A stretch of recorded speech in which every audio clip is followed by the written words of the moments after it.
While the elites in Silicon Valley are still building virtual utopias in the metaverse, there's a civilization that's defining the next century for itself and the world, using humanity's oldest and most robust method, engineering. This isn't just simple construction, it's an unrestricted warfare against the laws of physics, economic norms, and the flow of time. What it presents is a creativity almost godlike, transforming mountains, oceans, and natural barriers from limitations into a canvas. We're accustomed to measuring a nation's pulse by its GDP growth, but this overlooks a more fundamental indicator: the capacity to organize the physical world. In just a few short years, China has consumed more cement than the United States used throughout the entire 20th century. This isn't boasting, it's a civilization undertaking a frenzied entropy reduction, transforming chaotic, disordered natural environments into efficient, orderly, and predictable systems. While we're still debating the budget and timeline for a single subway line, China has already built a high-speed rail network totaling over 40,000 kilometers, longer than all other countries combined. These aren't two parallel lines. These are two fundamentally different perspectives on time concerning the future. Now, let's explore this reshaping planet from 4 dimensions. 1. Beipanjiang Bridge. Imagine stacking the Eiffel Tower in Paris and the Chrysler Building in New York, then building a bridge from their tops. That's what the Beipanjiang Bridge does daily. It doesn't just hang in the air, it stitches together 2 plateaus, each 1,000 meters above sea level, turning natural barriers into thoroughfares. However, even more astonishing than its 565-meter, nearly 200 stories, vertical height is its cost miracle. The entire bridge cost about 1 billion RMB, approximately 140 million USD. In comparison, an earthquake reinforcement project for a single bridge in California, USA, cost over 1 billion USD. This is not merely a triumph of engineering technology, it's a dimensionality reduction strike against the global infrastructure cost system. It proves that grandeur doesn't necessarily mean expensive. Speed can go hand in hand with quality. 2. Tianlong Mountain Height. What do engineers do when facing spatial limits? The traditional answer is sacrifice, compromise. Chinese engineers, however, have provided an answer full of Eastern philosophical wisdom: spiraling. To overcome a massive 350-meter elevation difference on a sheer cliff, the Tianlong Mountain Highway Bridge in Shanxi didn't opt for crude excavation of the mountain. Instead, it designed a dizzying 3-story circular elevated bridge. It's like a giant dragon coiling around the mountain, gracefully neutralizing gravity. Even more incredible, this spatial magic project took only 13 months to complete. For reference, a mere 3-kilometer stretch of New York City's 2nd Avenue subway line took nearly a century to build. While some cities are still endlessly deliberating over repairing a single street, China has printed a multi-layered transportation hub onto a cliff face.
Three. Hong Kong's Zhuhai-Macao Bridge.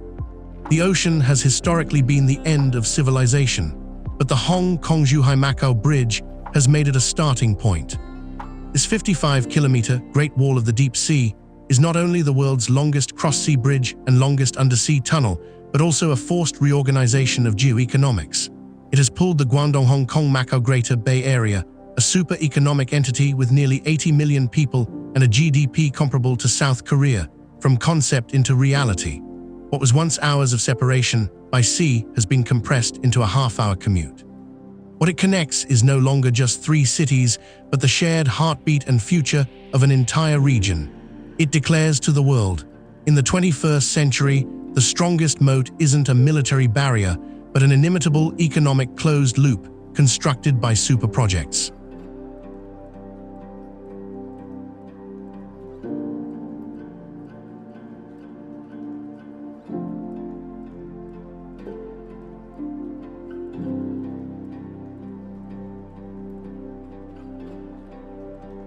For Yanzicheng Expressway, Yaxi Expressway.